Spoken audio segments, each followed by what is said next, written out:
We're going to London! I got my head held high, I'm on my way, and I'm following the signs to my happy place. I'm walking in the light of a brand new day, and I'm right where I belong in my happy place. Follow me to my happy place. Hello, beautiful humans. I hope you're having a positive day. All right, we are just outside waiting for our Uber. We're going to catch one to the Dallas-Fort Worth airport and try to get on the 4 flights that they have today to London. Very excited. How excited are you? London, baby. London, baby! If you know friends, it's amazing. That's all I'm thinking about right now is when they went. So we're very excited. We've done a lot of research and hopefully we can get on the flight and get a comfortable spot. Seeing stars, never been here before. Is this what heaven's like? Days, months, turn to years. Feeling I've never been one for tears, but it's the good kind of be alright waiting. I don't ever like to give, but you and I were made for this. I'll be alright living. You don't need a thing from me, but you and I were meant to be. We don't need another minute. You and me, let's change the world tonight. Like the magic in the movies. Turn the lights down, make a big sound, yeah. Let's come alive.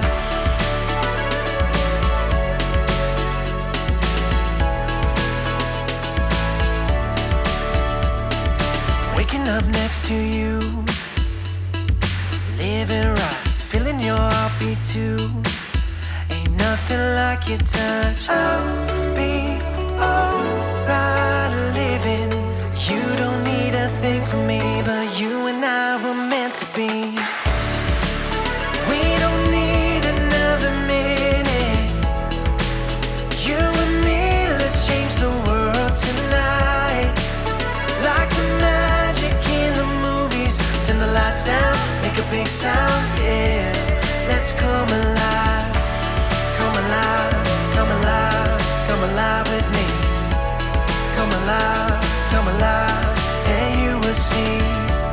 Come alive, come alive, come alive with me. Come alive with me, and you will see.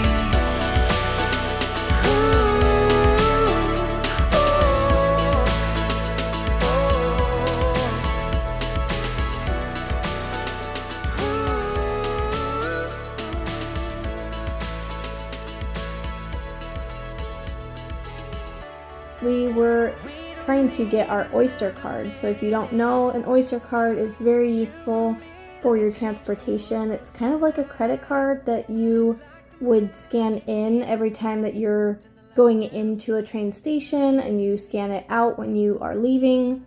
If you're just on a bus, you only scan it once when you get onto the bus. But the Oyster card, once you get out into the airport, they have this little screen that you can purchase one from, or you can order it online. It just takes about 3 weeks to actually get to your place. So since this was more of a last minute trip, we ended up getting it once we got in.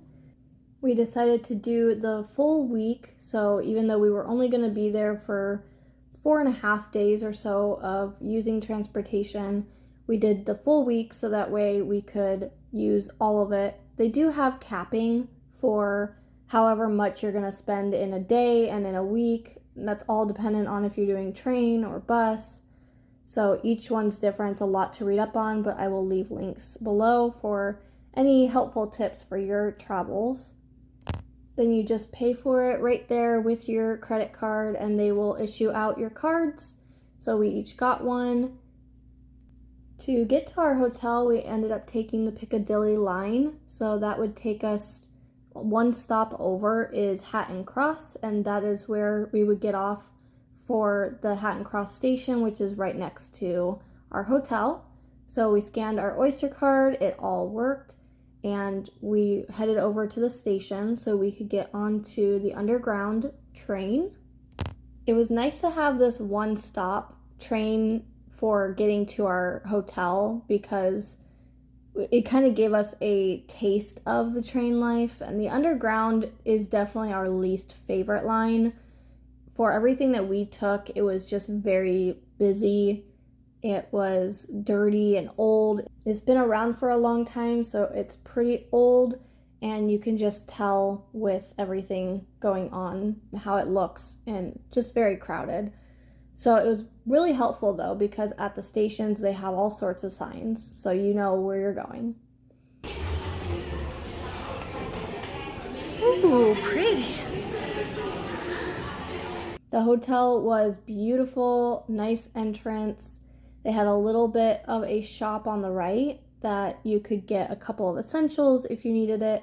Here is our hotel tour. So we have a little closet here with some hangers, ironing board, all the essentials. Then the bathroom on the left. Very cute, small, has everything that we need. Not a lot of space to put things down on. And then the bed, just a nice big queen size bed, full length mirror, and they have little aviation signs. How cute. I know Daniel likes that. Got a TV, a little coffee station down there. And got some nightstands, some plugs here. Looks like some USB and light switches and some European plugs. And then some in the back here of the TV. Got lights over the bed and a nice little reading light, so that's pretty handy. And the thermostat. This thermostat was really hard to use too, but we have a really good view of the street and a little farm across the way with horses. How cute. They're too far for you to see, but nice and cloudy. Love the weather right now. It's looking beautiful forecast. A little colder than we expected. All right, and let's get unpacked. Okay, we are in our hotel room. I'm very excited to be here. It is beautiful weather outside, nice and cloudy, about 63 degrees Fahrenheit. So it's nice and cool. It was only about a 2-minute walk from the airport, so very easily navigated. We had an interesting flight. So we did stand by, which is you don't have a confirmed seat, it's not paid for, things like that. And it's a perk that Daniel gets with his job. But it's a little hard because you don't have anything confirmed. So you're waiting to see if somebody doesn't show up, basically. So we tried for all 4 of the flights that were at the Dallas-Fort Worth airport on the day that we were leaving. And we were actually the first in line on the 3rd flight, but there was only 1 seat that became available. So we had the person next to us go on because we didn't want to be split up. And then we tried for the 4th one, and watching the stats, there was nobody available, like no seats available. Everybody checked in. So we were completely aware we were going to have to go home, come back, try again. But instead, our name got called, which was extremely shocking. So they ended up giving us a boarding pass, and we got on, and Daniel's seat was taken. So we had to figure that out. Like, should we have not gotten on? Did the gate agent mess up? So we got everything figured out, and he got a new seat, and we were good. So we made the flight on the day that we wanted after being at the airport all day. So that was great. And then the flight itself was about 8 hours, and it felt more like 4 or 5, I would say. On and off sleeping here and there. It's really hard to get comfortable. We were in economy, but Daniel had one of those seats that's next to the restroom and the exit, so it was wider, more open. But trying to sleep sitting up and get comfortable was hard. Other than that, we got here about 1:30 in the afternoon, so we still have a pretty good amount of time for the day. We're just going to refresh, take a break, probably get some food because we're hungry, and figure out what else to do with the day. The hotel does have the option to add a transportation option, a shuttle to the airport, which I believe costs money. And then there's also a breakfast option you can add on, which costs money. We're not going to do either of those. Like I said, the walk was very simple, so I don't think it is needed. And yeah, we're just going to get on with the day. It's very exciting to be in London. I can't wait to see what we get up to in this week. So we're finally about ready to go. A little chilly, so I'm glad I brought a jacket, but we're just going to explore a little bit. We saw the Heathrow Express while we were waiting for the Elizabeth line. They look very similar, being purple, but Heathrow Express is something that you take from the airport or nearby to get all the way to Paddington Station in one go. It costs a lot more, but it's a lot more convenient and quiet.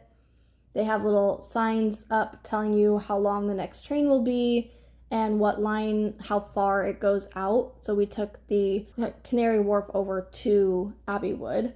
So it goes all the way over to Abbey Wood. We just needed a few stops to go over to Paddington. And inside the Elizabeth line and all the other ones, they do have little maps so you can see all the next stops. They have a sign that says what the next stop will be and which carriage you're in, because sometimes certain stops will not open because it's a shorter platform. So the back of the train might not hit the right way for getting off and you have to move up. But we got off on Paddington. The Elizabeth line is a lot cleaner, a lot newer. It just opened about a year ago. And while we were walking around Little Venice, which is a little canal area, they had very cute stone walkways and little restaurants inside of old boats. So very cute. And then we stopped at an M&S store to see if we can find some water and just see how the difference could be between certain snacks that they have and how they package food. So it was pretty similar, a lot more of the kind of convenient route, but we did find a couple of little things we wanted to try. Of course, mango fingers is what Daniel got, and it was just mango slices. But I tried the little chips and I had some yummy water. Then we walked around some more, just really taking it easy for this half day, getting an idea of the area. And they had these really cute food trucks, basically, but they're just a different style than your regular food truck in America. So they were super cute. Thought I would get a little glimpse of those. And they weren't open, but that's okay because we were full. And then we walked around Paddington Station just to get an idea of everything. It was exciting for Daniel to see this in real life because he does play a game that has the stations and everything in it. So seeing it in real life, we just walked around. There was a beautiful flower shop, lots of shopping and a little bit of food. And everyone just seemed to really enjoy it. It was kind of like a mall, like a mini mall within the station. So it was very unique to be able to see the train station and just experience that side of it. We are back at the hotel again. We are ready for bed. It's of course been a very long day, so we are just getting comfortable and getting into bed. We're probably going to plan a little bit of what we're going to do tomorrow. So we're kind of doing things that are all near each other, and then probably watch some TV. A little bit of The Big Bang Theory is what we're kind of finding that's available to watch that we know. And other than that, we're just going to end it for the day. So yay, excited for tomorrow, first full day, and we'll see what we get up to. But today was pretty good after all of our little adventures and of course dealing with all the travel of getting here. So learning the tube has been a lot of fun, a big adventure. So I'm glad that Daniel does, his research and knows where we're going. So we will do more of that and explore more of Central London tomorrow. He's so giggly. I'm tired. Why am I getting a headache? Because you're being loud. Cute.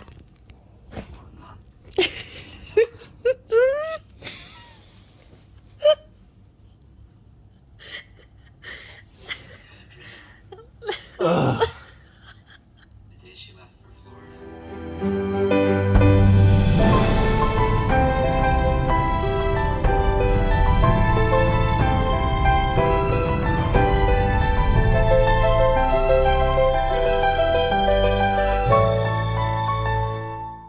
Good morning. It is day 1 officially of London. This is my outfit. I'm wearing comfortable shoes for sure. We're going to keep it a little bit more laid back today, kind of thinking the Sherlock Holmes Museum on Baker Street and the London Zoo. We're going to go out and get some brunch at this point in time. It's brunch, so we're going to go out and get something to eat to fuel our day. I'm going to pair this outfit with my jacket. Very cute. And I want to show you a couple things about the hotel a little bit more closely. If you were interested, if you are from America, you'll understand the differences that we're seeing. We're just trying to get, an idea of what we're dealing with, what we have options for. So one of the big things is the plugs that they give us is, I'm assuming this is a European USB drive or something. They do give us a USB on each of our bed sides, and then these are just light switches. But if you got a European adapter for, plugging in maybe a hair curler or something, they only have this one adapter or one plug for European plugs. So everything that you would plug in would be, plugged in behind the TV. So it's not the most helpful there. And then another thing is the shower. This hotel has like this half shower. I don't know if that's European normal or just this hotel, but we don't care for that. So it only covers half the shower. But for the European plug or hand switches, you've got the top one that controls your water pressure, and I like that it actually has, I don't know if you can see, a little eco mode, so it's saving the water. And then down here would be your hot and cold, and it has an indicator. So it's pretty simple to navigate. And then the toilet, this is to flush it. I'm not sure what this does, but that's to flush it, and it's kind of more squared than our regular.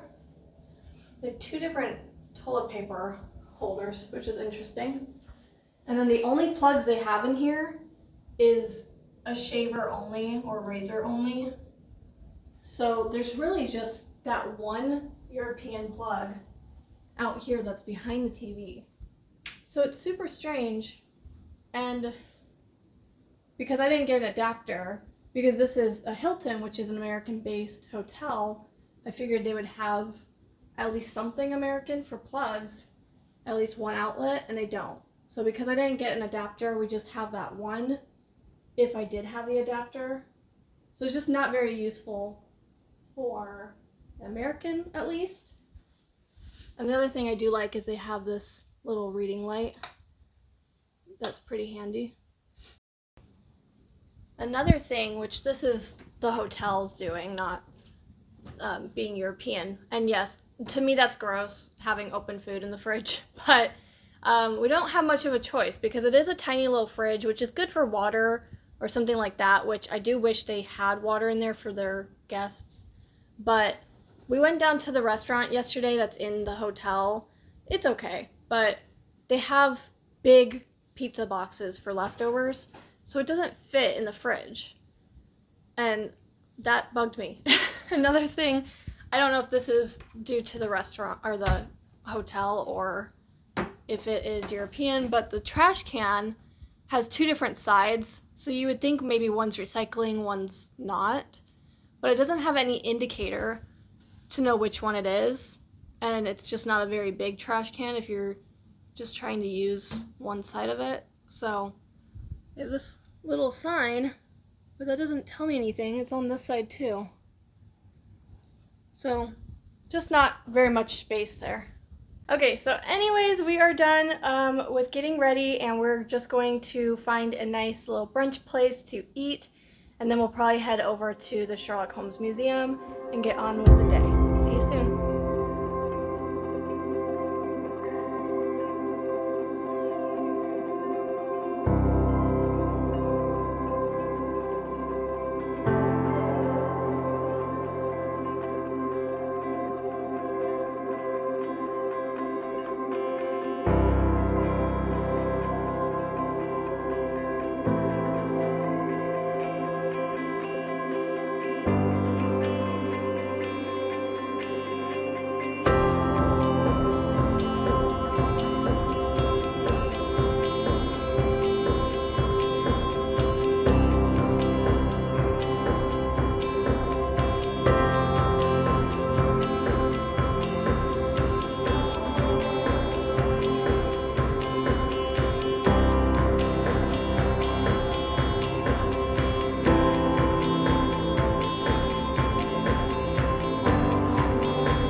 To Baker Street to look around, and we stopped at Bill's to have breakfast. This was actually our favorite breakfast of the whole trip, but weird thing was getting water because they don't give it to you right at the source, so you have to pay for it. It comes in a bottle.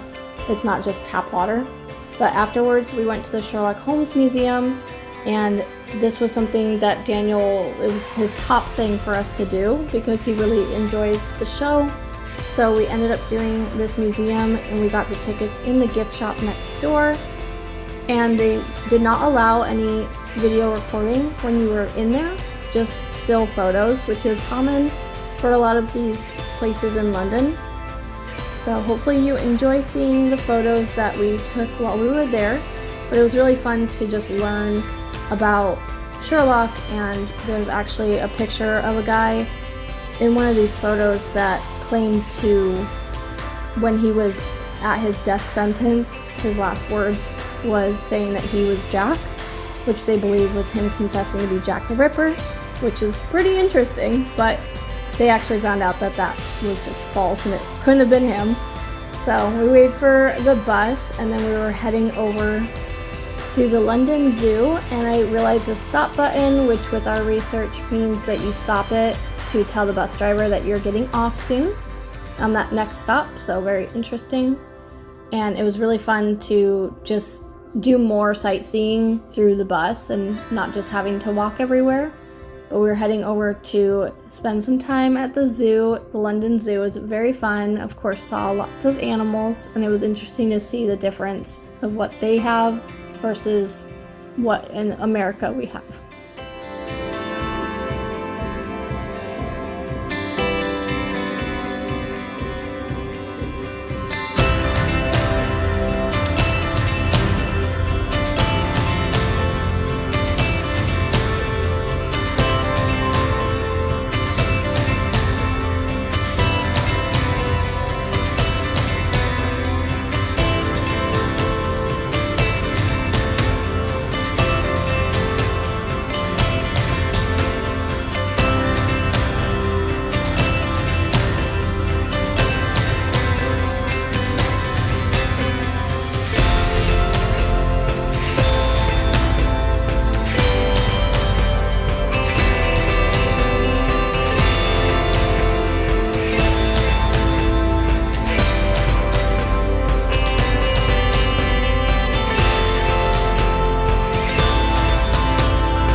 Oh my goodness. He's so pretty.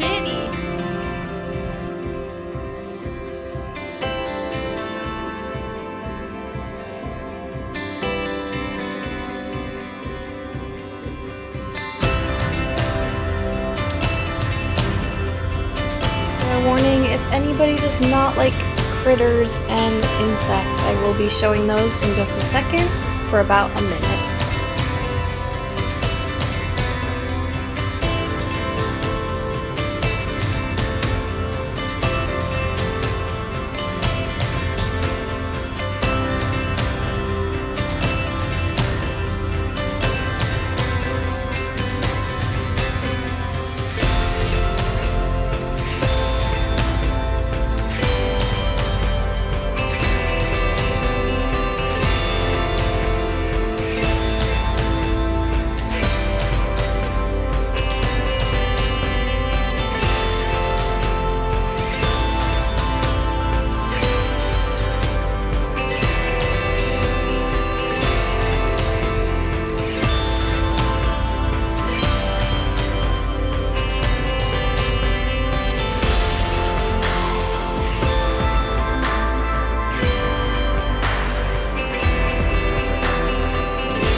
Hi, baby.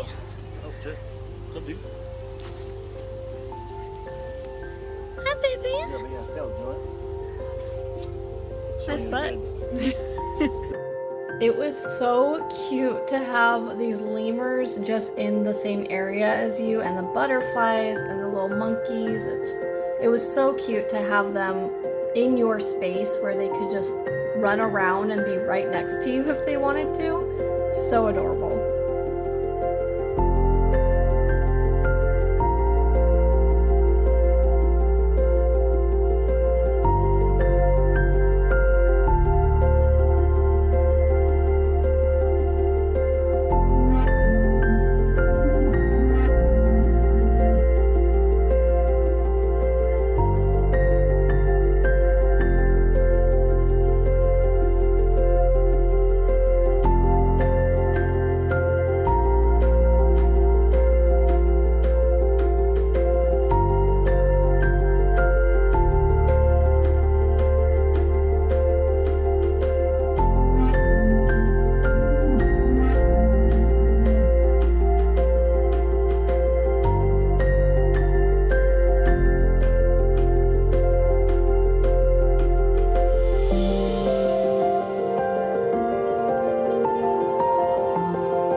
since this was also a pretty laid back kind of day, we decided to try the bus again and head over to Buckingham Palace. So it was very fun again to just see the black iconic taxis and head over to see where all of the royal family, very populated kind of area, everyone goes there for pictures, so another big tourist attraction. And since it wasn't a top need on our list, we figured since it was a laid back day, it would be a great time to stop and visit there. I don't know anything about the royal family, really, but it was pretty elaborate to see just how beautiful the architecture was. That was probably my favorite part of this whole trip, was just the beauty in the architecture and the history and how old things were. I mean, there was buildings back from the 1200s. It's crazy to me. And of course, had to get some iconic guards walking and just having any kind of movement, and hearing them shout if they were changing arms or something was very interesting and just totally different from day-to-day life in America. But they also had guards outside of the gates rather than just, I don't know their official name, but rather than the red man, they have actual like police officers there as well. So it's very interesting to see them just standing there with these big guns ready to take care of business if they needed to. But there was also this beautiful fountain right in front of Buckingham Palace, and everybody was taking photos, and it was very cute. You look so silly. Right after Buckingham Palace, we decided to stop over at an Italian place that we ran into yesterday while walking around called Zizi. It was super fun, very relaxed area, and honestly probably our favorite dinner experience as well, besides our very last day, which you'll see in the next vlog. But it was really good, a lot of Italian food, and it was a little confusing because one of the appetizers had said chili bread, or however it was worded, that made me think that it was like chili cheese bread. But it was just garlic bread with cheese on it and chili flakes. So that was pretty funny. They give you this little appetizer table thing, which tastes like pork rinds, honestly. They're just twisty. And then we ended up getting a couple of starters to try them out. One of them was the bruschetta, which was a little hard to eat. We also got the chili bread, and it was delicious. Probably my favorite thing I ate the whole trip. I got some raviolis, and Daniel got spaghetti. Then we just decided to head over to another station to see. This is the Southern Railway Station. So it was very pretty. Another one that Daniel just really wanted to see. It was kind of like visiting the stations was part of the whole experience. It was actually a big part, so we really enjoyed that. We're back at the hotel. We had such a fun, eventful day. We got a lot done, so I'm very happy about that for our first day. Tomorrow we're looking at probably doing a river cruise, hop on, hop off kind of tour, and maybe go see the Tower of London and see what else we get up to. But today was pretty eventful. We went out for brunch, lunch kind of time, and we went out for dinner. We went to the Sherlock Holmes Museum and then the zoo for a couple hours, got to see everything there. We hung out for a little bit at Regent Park, which was just kind of part of Regent's Park.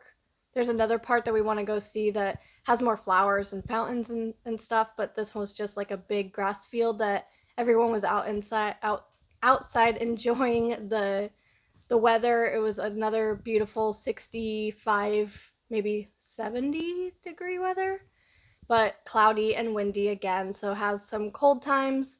And then we also went over to the Buckingham Palace area, so we got to see the beautiful fountain in front of Buckingham Palace, and then of course take pictures over there in front of the gate. So it was very fun, very pretty, and we did a lot of walking as well, so seeing residential areas it was really fun. So we got a lot done on our first day, very pleased with that, and have a lot more that we want to go do.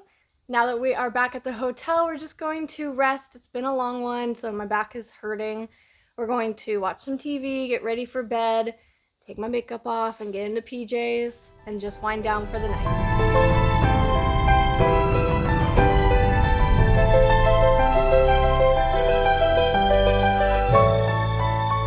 Good morning, everybody. We are on our way walking over to the station to get the tube. We take the Piccadilly line over to just one exit away. And then we take the Elizabeth line actually going down towards Paddington to get to Central. So we are taking that to go head over to breakfast. We found a little spot that looks very cute and yummy. So we're gonna go over there and then, yeah, pretty much figure out what we're doing for the rest of the day and hopefully get on a river cruise.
To Balance for breakfast. It looked delicious and had good reviews online.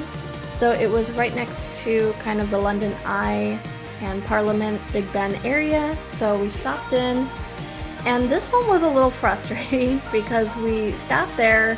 They had given us a table, let us choose, and we sat down, looked at the menu for a while, and then we just sat waiting for somebody to come take our order. And when I realized that someone next to us that came in at the same time got up and left for a while and then came back and had their food, you actually get up to order in their line and then they bring the food to you. So that definitely would have been handy to know. Just seeing us like looking around waiting at the waiters to see if someone was gonna help us. They really could have given us a little bit more indication of what to do, but it was delicious food, so that was fine. And then we headed over to the London Eye and Parliament and Big Ben. It was very fun.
provided by the company, and on our way downriver it will point out a few places and buildings of interest. This is provided by the company. It's professional, so just bear with us. If you think I'm lying to you about anything along the way, you're probably right. Keep it to yourself. We'll have a fantastic time. Now we start off with a bit on the bridge. There you go. The last remaining concert hall to stand from the festivals of Great Britain. They used to do concerts inside of this building to boost morale after the bridge in front of us, Waterloo Road Bridge. It is the longest bridge to span our river at over 1/4 of a mile long.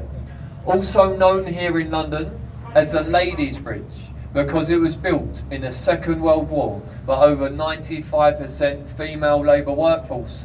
A large concrete building with the black ball at the top. To me it looks like a multi-storey car park, but this is London's Royal National Theatre. The building behind the trees looks like an old block of flats, but this is Kent House. This is the ITV filming studios here in London, where most of Britain's rubbish is filmed daily. Nowadays though, this building is split up into 3 different sections. You see at the bottom, you now have shops. In the middle, unaffordable homes. At the top, the 5-star Harvey Nichols restaurant, said to be one of the most expensive on the South Bank today on the River Thames, in the top 3. This is the old Zion College and Library, home to our old Anglican clergy many years ago. Now still to this day, there are books inside of that building that are worth millions and millions of pounds.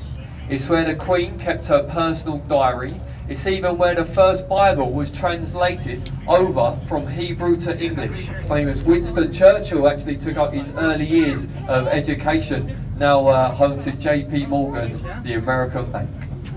Taking the centre arch now. See, we normally take the arch to your right, but as you can see, and I said, the tide is flooding into London now, ladies and gentlemen, and this is the lowest bridge that we pass beneath on our river trip today. Stands on the highest point of London, and it also stands at a height of 365 feet tall. It's built up into the back streets of the capital. The only people we find using this bridge are what we call London's professional drivers. Taxis, buses, lorries and coaches.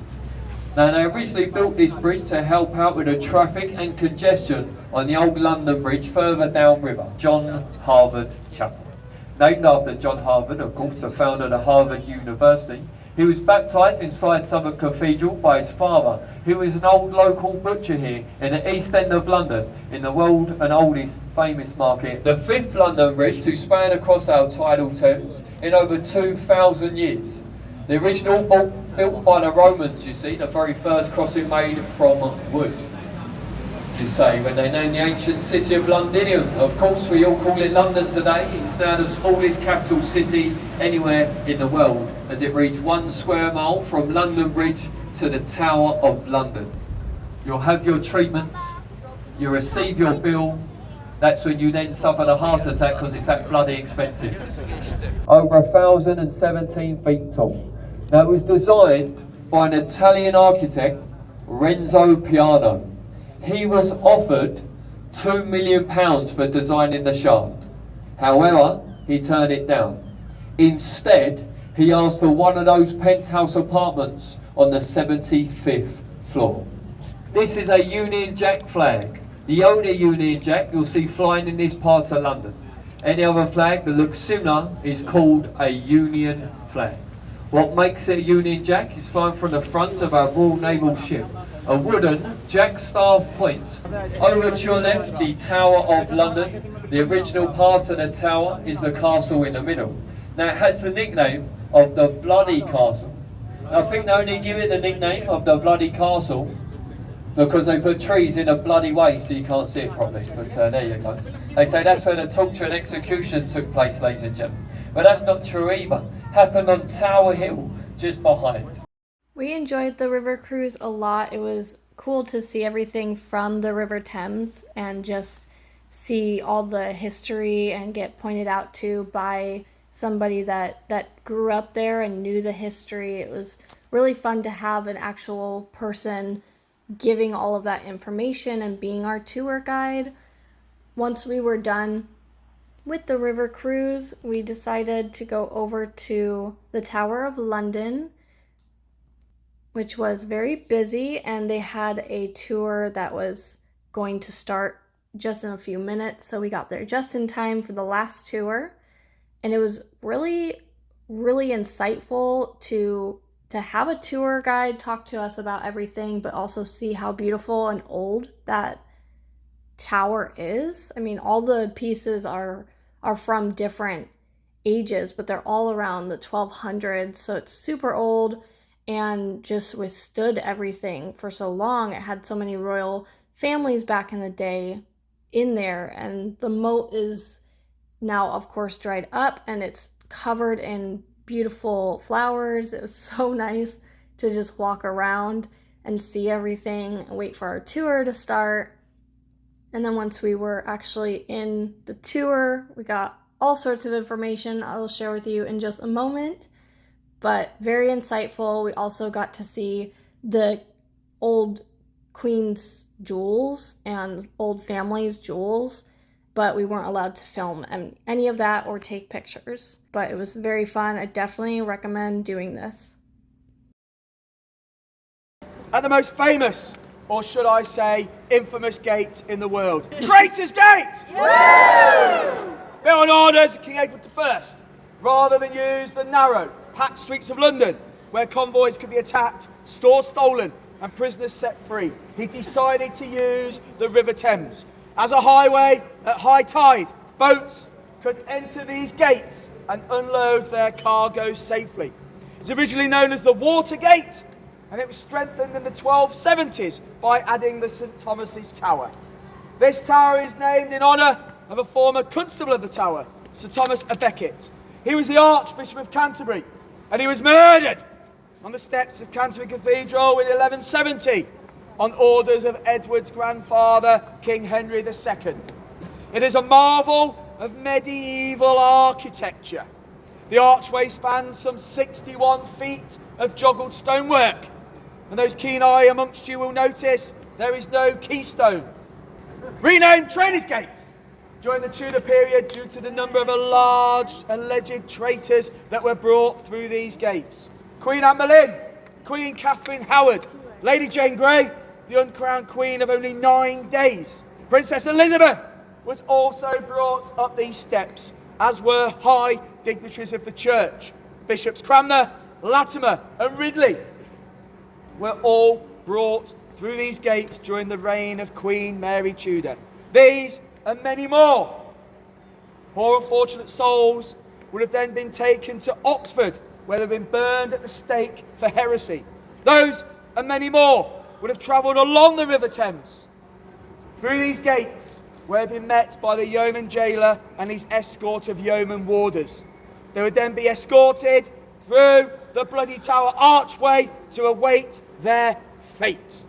Behind you is the Wakefield Tower, named after William de Wakefield, who was the King's Clerk to Edward III. It was originally known as the Blunderville Tower in honour of a former constable. The Wakefield Tower has been used for many things, as the Records Tower, as the King's Audience Chamber, and more recently for the storage and research of the official papers of the monarch's court. It is also where the crown jewels were displayed until 1967. And after the Battle of Wakefield, during the War of the Roses, hundreds of Yorkist prisoners were crammed into the lower dungeon and starved to death.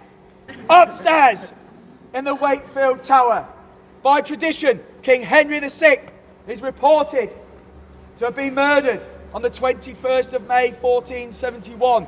He was stabbed to death whilst at prayer. Henry VI is renowned as the founder of Eton College and King's College, Cambridge.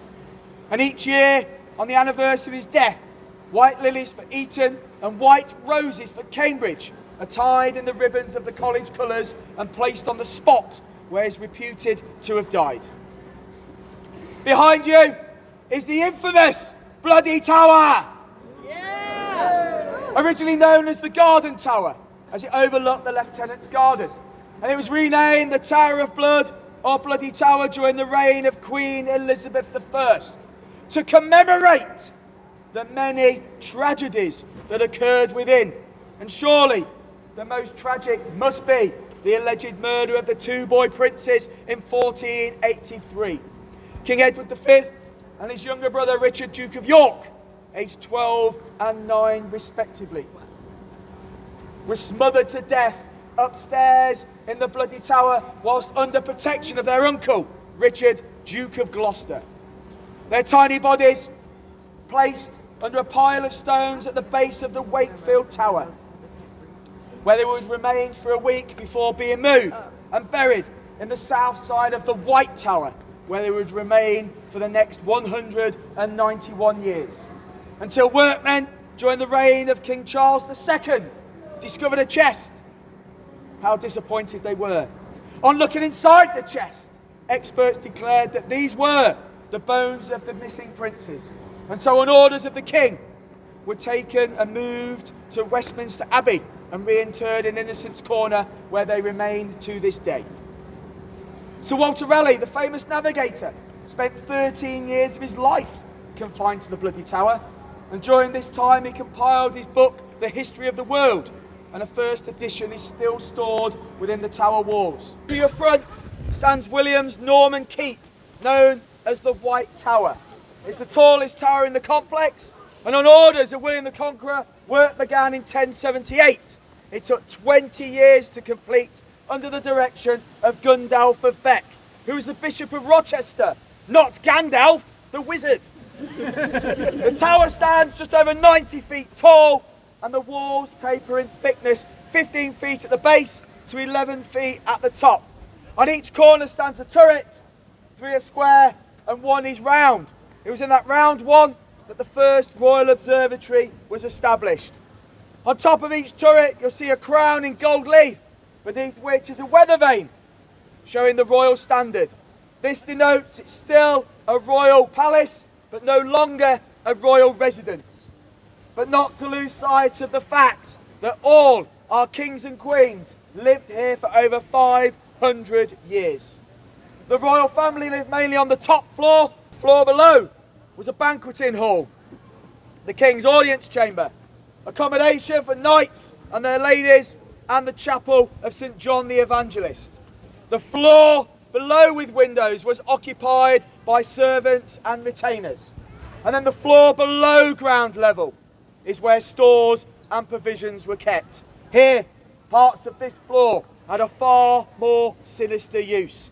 The rack and other instruments of torture would have been used on poor, unfortunate victims. It was a dark, evil smelling place, lit only by the candles of the torturer.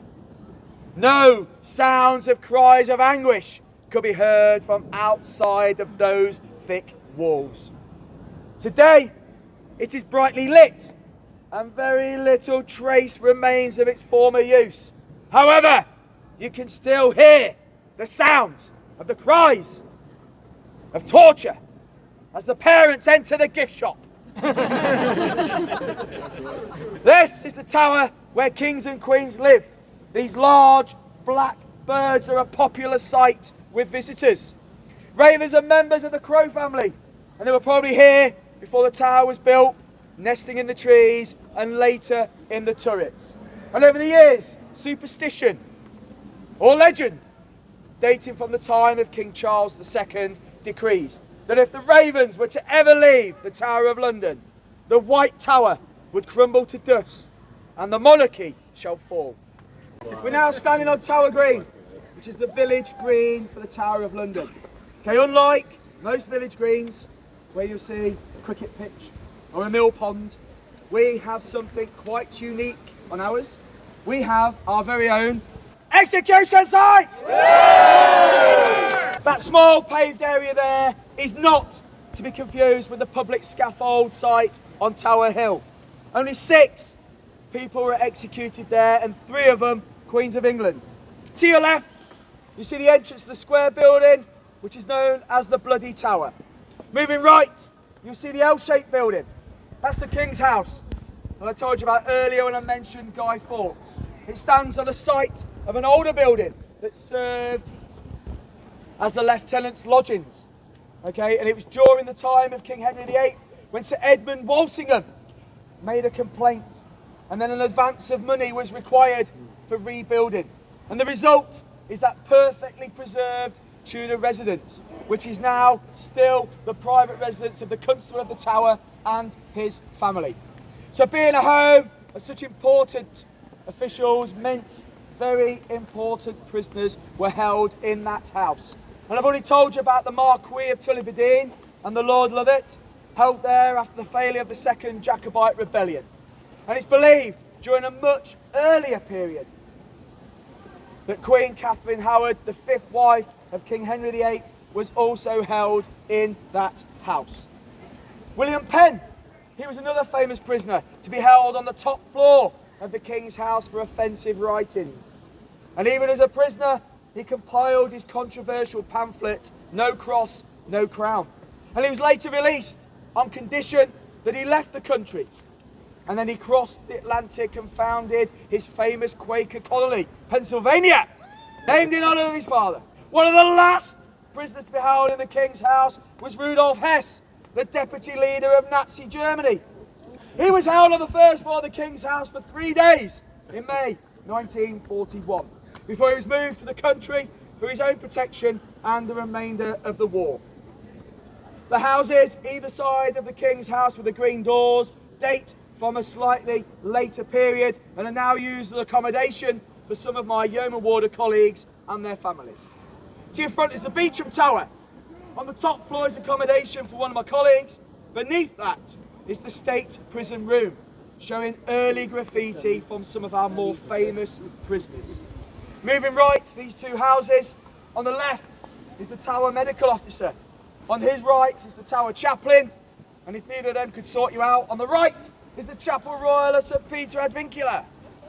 Behind you, the Waterloo Block stands on the site of an old ground storehouse that was destroyed by fire in 1841. It was rebuilt in 1845 by Wellington as a barracks for 1,000 soldiers, and it now houses the new Jewel House. And the entrance is through the doors beneath the large clock. Far side of the square is the headquarters of the Royal Regiment of Fusiliers. That's an old infantry regiment that was formed here at the Tower in 1685. After our tour guide was done giving us the tour, somebody had actually asked how he becomes his official title, and it was very interesting to hear about because you actually have to have like 20 plus years of military experience. So he has 22. His name is Simon. He was a really good tour guide. We very much enjoyed him, and he was always trying to make us laugh, giving a lot of history, and hearing about how he lives on that property, and everybody that works there lives on that property with their families is very interesting.